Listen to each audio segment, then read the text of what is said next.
Good evening, everyone.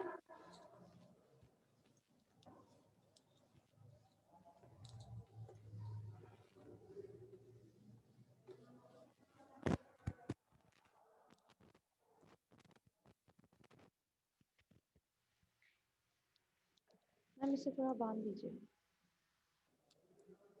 पैरों में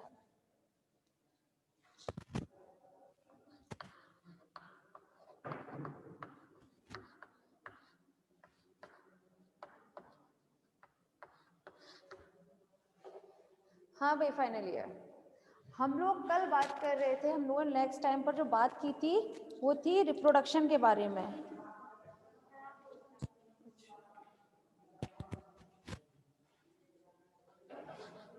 मतलब प्रजनन।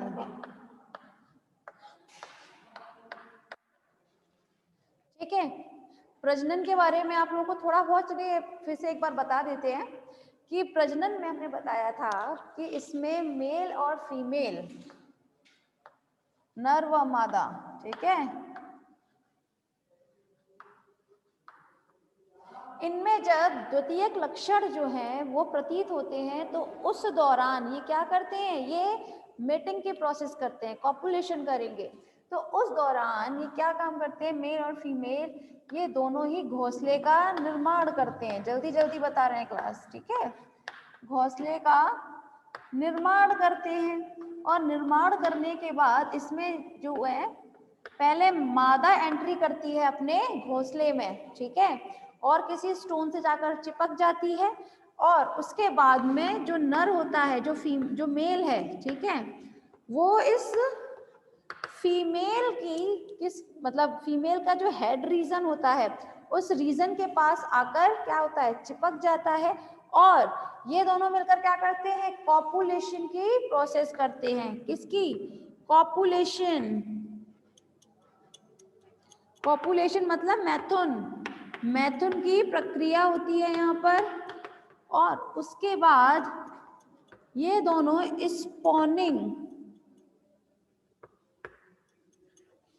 स्पॉनिंग करते हैं। स्पॉनिंग मतलब होता है क्लास ये ओवा एंड स्पर्म दोनों को ही क्या करते हैं, ये रिलीज करते हैं। ठीक है, क्या करते हैं, ओवा एंड स्पर्म इन दोनों को ही रिलीज करते हैं, वो भी किसमें, पानी में।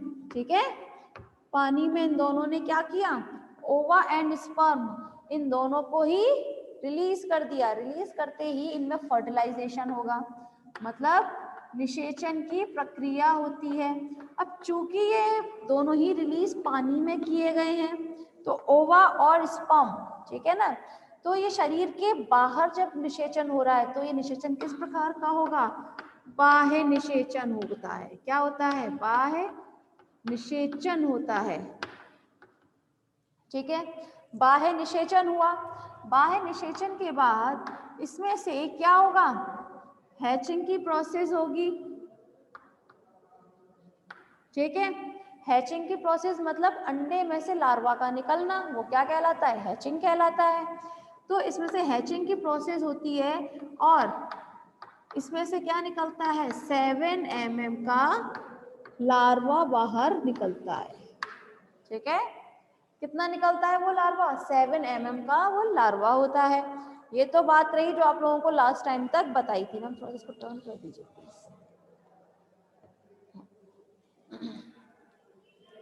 ठीक है, उसके बाद में क्लास जब हम बात करें 7 mm के लार्वा के बाद में, तो जब तक ये लार्वा जो है 7 mm से बढ़कर 15 mm तक नहीं होता तब तक तो ये क्या करता है, उसी घोंसले में रहता है जहां पर उन्होंने, जिसका निर्माण किसने किया था, इसके पेरेंट्स ने किया था। ठीक है ना, तो जो मेल और फीमेल ने, नर व मादा ने जिस घोंसले का निर्माण किया था तब तक वो वहां रहेगा जब तक कि वो 15 mm का नहीं हो जाता। लेकिन जैसे ही वो 15 mm से ऊपर का होता है, 15 mm का होने के बाद वो क्या करता है, अपने इस घोंसले को छोड़ देता है। ठीक है, और घोंसले को छोड़ने के बाद फिर वो अपना स्वतंत्र होकर अपना जीवन यापन करेगा, पर एक लार्वा के फॉर्म में। ठीक है, क्या करेगा? एक लार्वा के फॉर्म में। पहली बात ये, अगर हम बात करें पेट्रोमाइजोन में लार्वा हम स्टडी कर रहे हैं, तो इसमें जो लार्वा फॉर्म जो है उसे हम बोलते हैं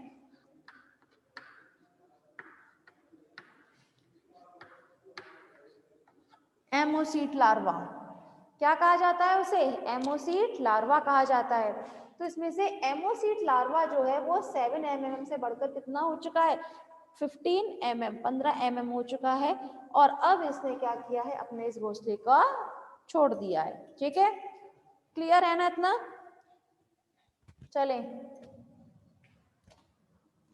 आगे बात करते हैं अब हम।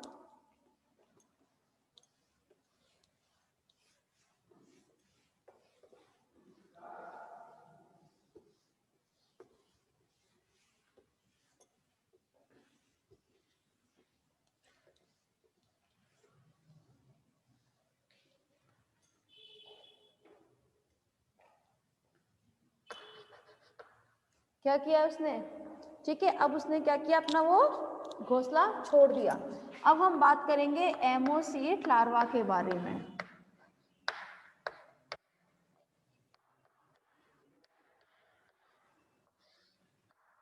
पहली बात तो ये कि एमोसीट लार्वा जो होता है क्लास, ये होता है आपका फिल्टर फीडर।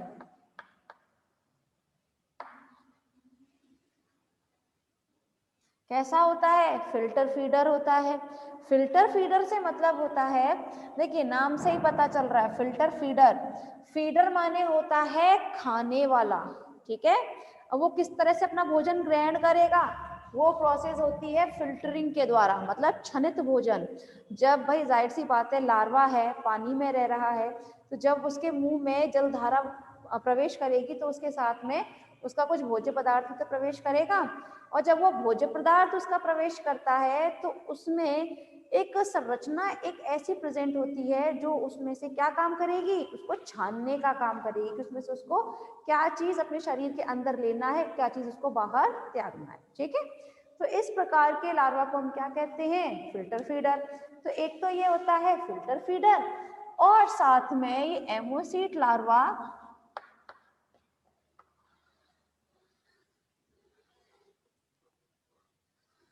सपोज कीजिए ये कोई जमीन का एक टुकड़ा दिखाया गया है।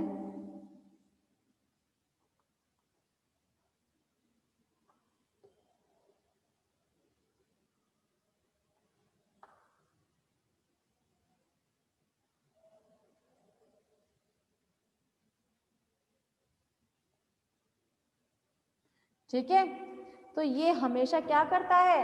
ये यू आकार के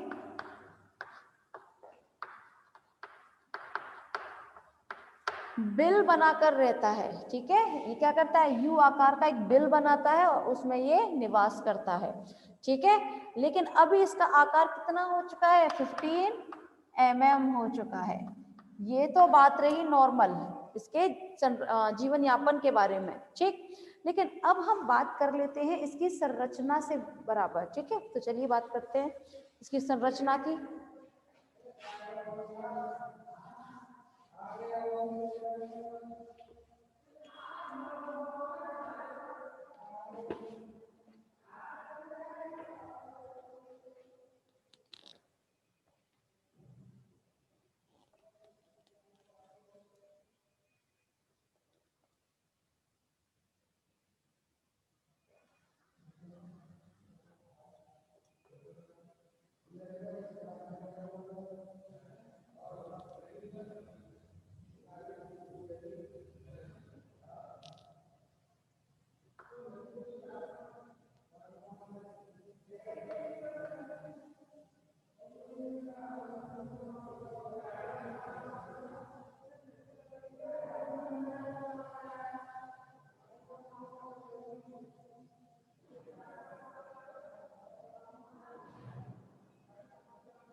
हाँ भाई, फाइनल ईयर, जरा समझिएगा। अगर हम बात करें एमोसीट लार्वा की, ठीक है, तो ये एमोसीट लार्वा जो है वो पेट्रोमाइजोन का जो लार्वा है, एमोसीट लार्वा, ये हर एक स्पीशीज में अलग अलग साल तक ये निवास करेगा। लाइक कुछ स्पीशीज में जो है ये एमोसीट लार्वा जो है वो स्टेज जो है, ठीक है, ये अवस्था कुछ सालों तक बनी रहेगी। लाइक कुछ 8 साल तक, किसी में 4 साल, तो किसी में 6 साल, ठीक है। तो इसमें कहने की बात यह है कि एमोसीट लार्वा की जो स्टेज होती है ये होती है टोटल 5 to 8 ईयर्स की, ठीक है। 5 से 8 साल तक एमोसीट लार्वा बना रहता है हमेशा, उसके बाद वो परिपक्व अवस्था में आ जाता है। तो इस एमोसीट लार्वा का जो स्ट्रक्चर है वो हमें कुछ इस प्रकार से देखने को मिलेगा। सबसे पहले अगर हम आगे की तरफ बात करें तो सबसे आगे की तरफ यहाँ ओरल हुड प्रेजेंट रहता है। क्या ओरल हुड पाया जाता है, लेकिन इसमें सक्टोरियल माउथ नहीं होता है। क्या नहीं होता है? सक्टोरियल माउथ। आप लोगों को याद हो अगर तो जब पेट्रोमाइजोन बताया था तो उसकी स्पेशलिटी क्या बताई थी? इसमें सक्टोरियल माउथ होता है, जिसकी वजह से क्या करता है, किसी भी अपने होस्ट से इजीली जाकर चिपक जाता है ना, और अपनी जीभ को इस तरह से फिराकर उसमें से क्या निकालता है? ब्लड निकालता है और उसको सक करता है, ठीक है। यही बताया था, आप लोगों को याद होना चाहिए। तो यहाँ पर बात रही ओरल हुड की, तो इसमें ओरल हुड तो प्रेजेंट होगा लेकिन सक्टोरियल माउथ प्रेजेंट नहीं होगा, एब्सेंट है सक्टोरियल माउथ। और इसमें टीथ वो भी एब्सेंट होते हैं इसमें, मतलब दांत भी नहीं पाए जाएंगे, ठीक है। उसके पीछे की तरफ यहाँ पर एक संरचना पाई जाती है जिसे हम बोलते हैं वीलम। क्या कहा जाता है? वीलम।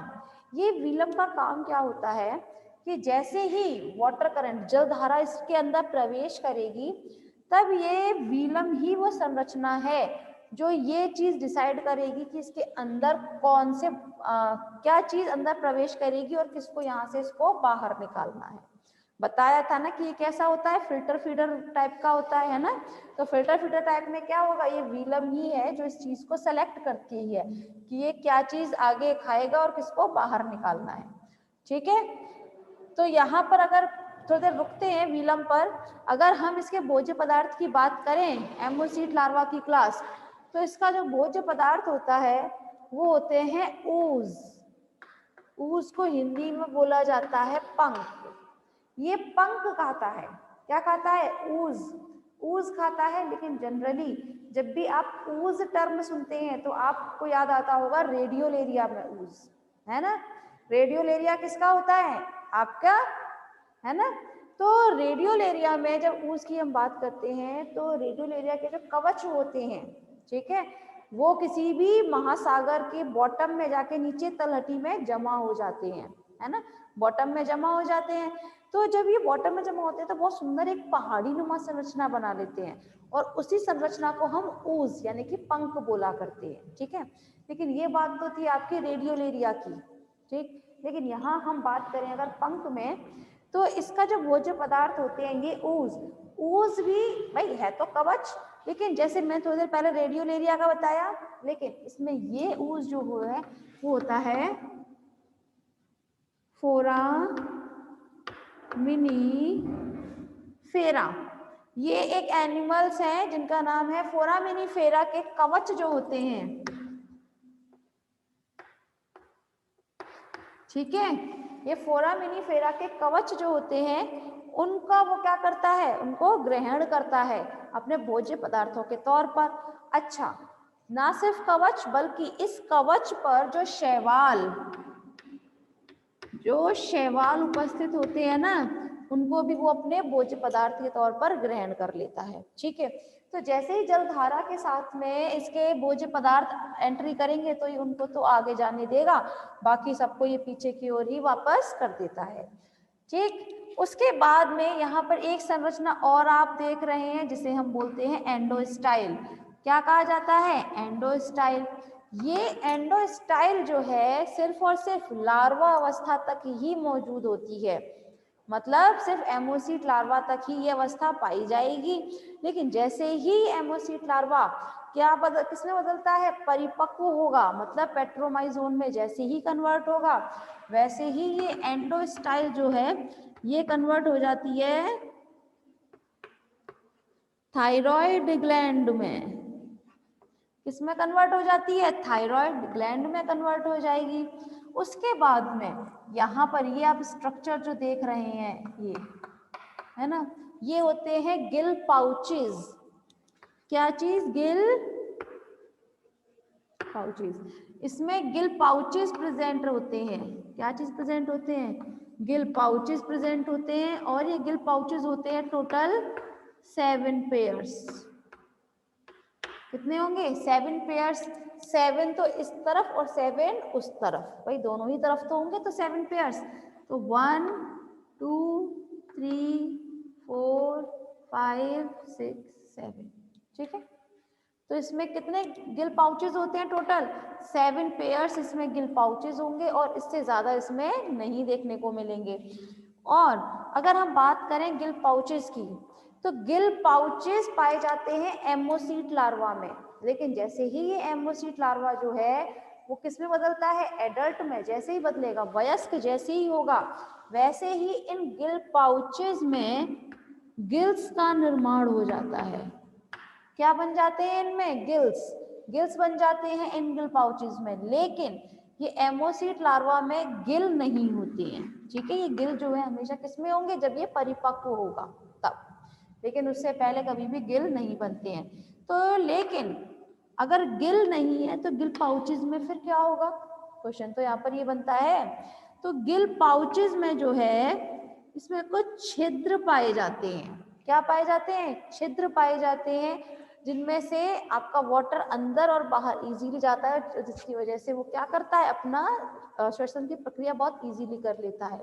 तो जलधारा के आने और जाने के लिए अलग अलग उसमें छिद्र उपस्थित होते हैं, जिसमें गिल पाउचेस में, ठीक है। लेकिन ये गिल पाउचेस में छिद्र तो उपस्थित होंगे एमोसीट लार्वा की अवस्था है जब तक, ठीक है। लेकिन जैसे ही वो परिपक्व होगा, मतलब पेट्रोमाइजोन में जैसे ही बदलता है, वैसे ही उसमें क्या बन जाएंगे, गिल का निर्माण हो जाता है, ठीक है।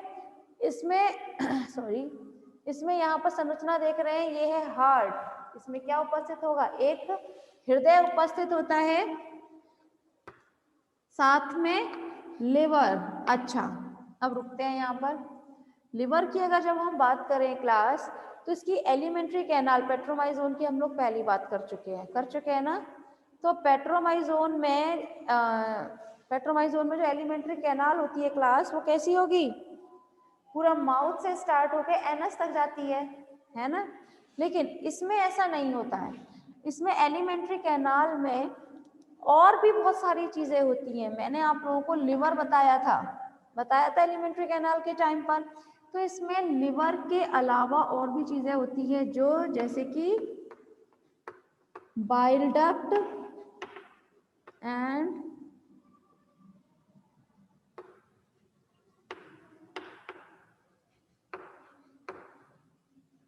गाल ब्लैडर, ठीक है। तो इसमें एलिमेंट्री कैनाल मतलब आहार नाल के अतिरिक्त इसमें और क्या क्या चीजें पाई जाएंगी, लिवर पाए जाते हैं, बाइल डक्ट पाया जाता है और गाल ब्लैडर पाया जाएगा, ठीक है।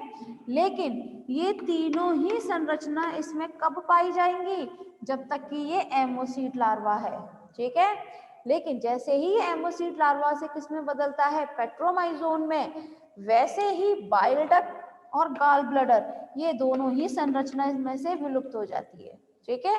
सिर्फ और सिर्फ लिवर रह जाता है आपका, ठीक। इसीलिए अगर आप लोगों को याद हो तो आहार नाल पढ़ाते वक्त मैंने बाइल डक्ट और गाल ब्लैडर इन दोनों का जिक्र नहीं किया था, सिर्फ और सिर्फ लिवर के बारे में बताया था, यकृत के बारे में बताया था कि ये बाइलोब्ड होता है, बड़ा होता है ना, ये सब चीज बताई थी। लेकिन इन दोनों का जिक्र नहीं किया था।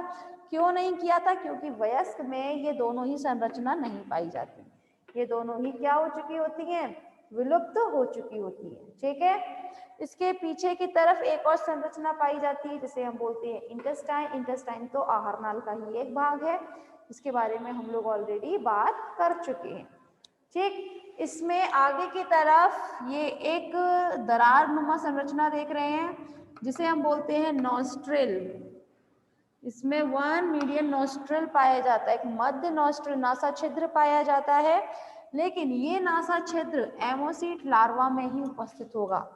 लेकिन जैसे जैसे ये पेट्रोमाइजोन में बदलता है वैसे ही इस नासा छिद्र के पास की जो त्वचा होती है वो इस तरह से फोल्ड होती है कि इसका जो नासा छिद्र है वो इजीली कवर हो जाता है। मगर होता तो है नासा छिद्र तो होगा, लेकिन वो दिखाई नहीं देता है क्योंकि यहाँ की स्किन जो है वो उसको अच्छे से कवर कर लेती है, ढक लेती है, इसलिए। ठीक है, इसमें नर्व कॉर्ड होता है, नोटोकॉर्ड होता है, ये तो आप लोग वैसे भी जानते ही हैं। ठीक है, किसी को परेशानी है तो पूछिए। देखिए क्लास, एक बार फिर बात कर लेते हैं हम।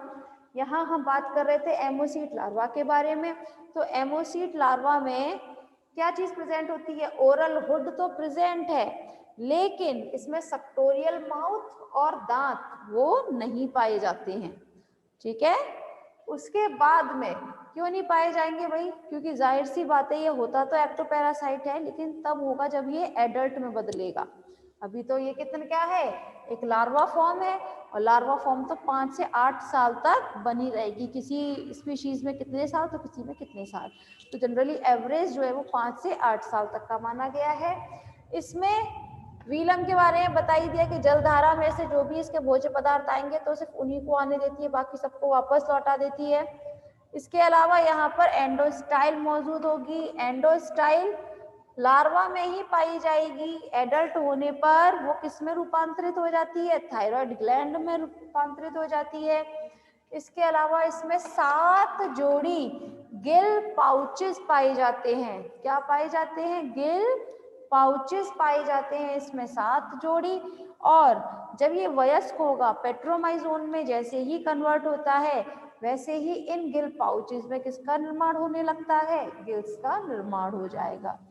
ठीक, इसमें हार्ट होता है, लिवर। जब हम आहार नाल की बात करते हैं तो इसमें आहार नाल में यकृत के अलावा और भी संरचनाएं देखने को मिलती हैं, जैसे लिवर, बाइल डक्ट, गाल ब्लडर, ऐसी संरचनाएं इसमें और उपस्थित होती हैं। लेकिन जब ये वयस्क होता है तो बाइल डक्ट और गाल ब्लडर ये दोनों ही संरचना उसमें से विलुप्त हो चुकी होती हैं, सिर्फ और सिर्फ लिवर ही रह जाता है। क्लियर? किसी को परेशानी है तो पूछिए।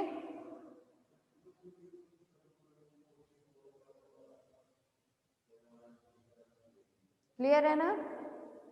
चलिए फिर आगे बात करते हैं। गुड।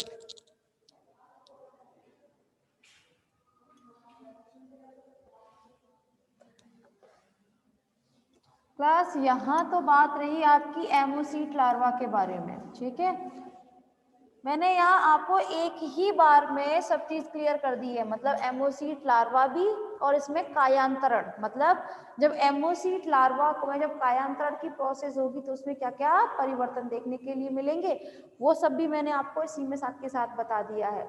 कि इसमें जो गिल पाउचेस होता है तो उसमें गिल का निर्माण हो जाएगा बाद में, और बाद में इसमें बाइल डक्ट और गाल ब्लैडर जो है विलुप्त हो जाते हैं। नेत्र जो है वो वासित टाइप के हो जाएंगे। ये सारी संरचनाएं जो है वो क्या हो जाता है, वो धीरे धीरे करके आपको एक ही जगह बता दी गई है। ठीक है, इसलिए बार बार नहीं बताएंगे हम। चलें, अब हम आगे बात कर लेते हैं। अच्छा, चलिए क्लास, पहले आप लोग रिज्वाइन करें प्लीज।